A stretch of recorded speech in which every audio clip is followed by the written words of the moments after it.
7 वर्ष की उम्र में मैं अदृश्य हो जाना चाहती थी। घंटों पलंग के नीचे छिपी रहती, कभी अतिथियों को देखकर स्नान घर में बंद हो जाती। 10 की उम्र तक आते आते मैं उस घर को अदृश्य कर देना चाहती थी जहाँ कुछ सुंदर था। तो हर श्रृंगार का वह पेड़ जिसके फूल मेरी माँ के आंसू और पिता के पश्चाताप की तरह झड़ते थे। 14 की उम्र में मैं एक रोज उन हाथों को गायब कर देना चाहती थी जो मेरे स्कूल ड्रेस का नाप ले रहे थे, और उस फुसफुसाहट को जो मेले की भीड़ में मेरे कानों में जल उठी थी। ये नहीं कर पाने के क्षोभ से भरी मैं उस देह को ही कहीं अदृश्य कर देना चाहती थी जिसने मेरे पांवों को ही नहीं, मेरे मन को भी बांध देना चाहा था। आज 38 साल बाद भी किसी किसी रोज अदृश्य हो जाने की इच्छा से वैसे ही भर उठती हूँ जैसे अचानक ही एक दिन जीवन से अदृश्य हो गया प्रेम। मन से उसकी आस्थाएं दिखाई देने के तमाम उत्सवों के ठीक मध्य में एकाएक लगता है, मुझे इतना नहीं दिखना चाहिए। मैं अदृश्य हो जाना चाहती हूँ, उतना ही जितने वे कई सारे लोग जो सामने होते हैं लेकिन दिखाई नहीं देते, उतना ही जितने वे कई सारे दुख जिन्हें देखती तो हूँ लेकिन दरअसल कभी नहीं देखती। जैसे मैंने हर लाल बत्ती पर पहले गिड़गिड़ाते फिर कोसती हुई उस भूख को देखा और नजरें फेर ली।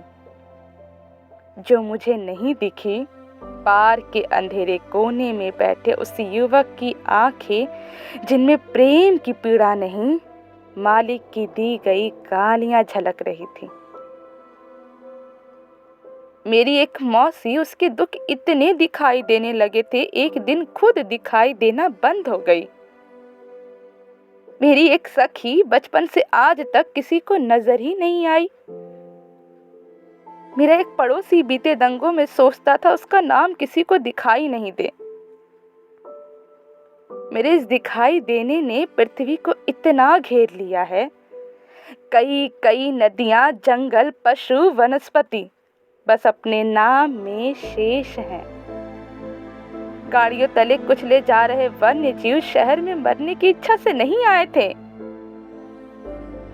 सड़कों पर याचना में खड़े पशु इस धरती पर मेरे बराबर के हिस्सेदार थे।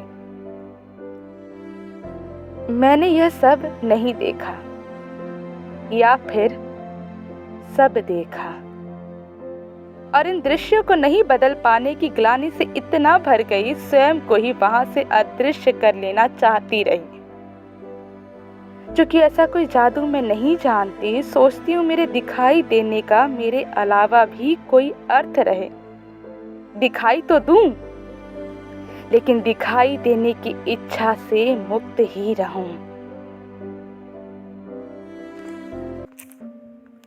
एक पुरुष ने लिखा, दुख, और यह दुनिया भर के वंचितों की आवाज बन गया। एक स्त्री ने लिखा, दुख, यह उसका दिया एक उल्हाना था। एक पुरुष लिखता है, सुख, वहां संसार भर की उम्मीद समाई होती है। एक स्त्री ने लिखा, सुख, यह उसका निजी प्रलाप था। एक पुरुष ने लिखा, प्रेम, रची गई एक नई परिभाषा। एक स्त्री ने लिखा, प्रेम, लोग उसके शयन कक्ष का भूगोल तलाशने लगे। एक पुरुष ने लिखी, स्त्रियां, ये सब उसके लिए प्रेरणाएं थीं। एक स्त्री ने लिखा, पुरुष, वह सीढ़ियां बनाती थी।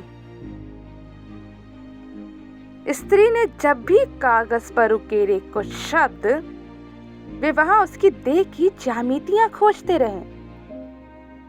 उन्हें स्त्री से कविता नहीं चाहिए थी, वे बस कुछ रंगीन बिंबों की तलाश में थे।